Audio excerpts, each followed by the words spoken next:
Japan has been trying to boost its economy for 30 years. They are trying everything to increase inflation, but they can't succeed.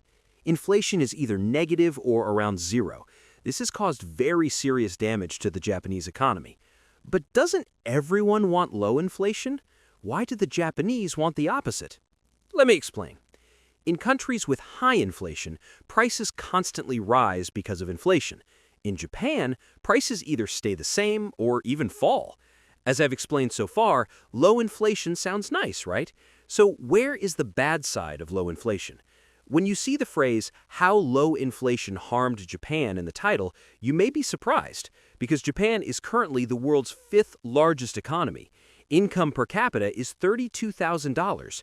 You might say, how is this a collapse? Yes, they are at a very high level, but if you compare them with Japan 30 years ago, I'm sure you will agree with me. For example, in 1989, 7 of the world's 10 most valuable companies were Japanese companies. Today, they are not even in the top 10 and not even in the top 50. Only one Japanese company is in the top 50, Toyota. If we look at their gross domestic product, it is at the same level as 1992. So the Japanese economy has not grown for 30 years. In fact, if we consider dollar inflation, we can say it has shrunk. From what I've explained, we understand that the Japanese economy has been problematic for 30 years. At the core of this problem is the inflation they couldn't increase. So if you ask how low inflation can cause all this, here is the explanation. After World War II, the Japanese economy rose incredibly fast. Our topic in this video is not how Japan developed, but let me explain very briefly. During the Cold War, the US was afraid that Japan would move to the communist side, so it provided capital to Japan. After that, with an enormous growth rate of around 10% every year, Japan increased its GDP by up to 10 times in just 30 years. A Japanese citizen became richer than a US citizen. But during this time, especially in the 1980s and 1990s, a bubble started to form in the Japanese stock market and real estate market. People were taking loans with low interest rates and buying houses or land because these assets were constantly increasing in value. They were investing all the money they earned into the Japanese stock market because the stock market was constantly rising.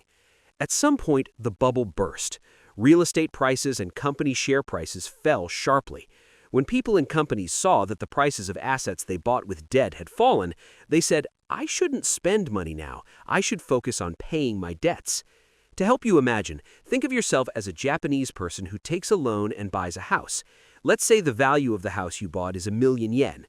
Then the value of your house falls to 500,000 yen. But your debt is still 1,000,000 yen. That means you are now 500,000 yen more in debt. What would you do in such an environment? You would reduce your spending. What happens if you don't spend? Total demand in the economy decreases. If demand falls, prices fall. If prices fall, companies reduce profits. What does this lead to? No salary increases. There's even a decrease. If wages fall, people reduce demand again. If demand falls, prices fall again. To reduce prices, wages are reduced again. We call rising prices inflation. Falling prices are called deflation. In a deflationary environment, people buy less. Buying less leads to less production. If you cannot increase consumption, it is impossible to grow the economy. So what needs to be done? You need to inject money into the market. That is, you give cheap loans to people. People will buy. But Japan has been doing this for 30 years. Interest rates are at 0.1%. Sometimes they even pushed them into negative territory. But it didn't work. This is where human psychology, which you cannot calculate with math, comes into play. If people think, if I buy a house now, its price will fall in 1 year, so why shouldn't I buy it later? They wait. Because everyone waits, house prices actually fall.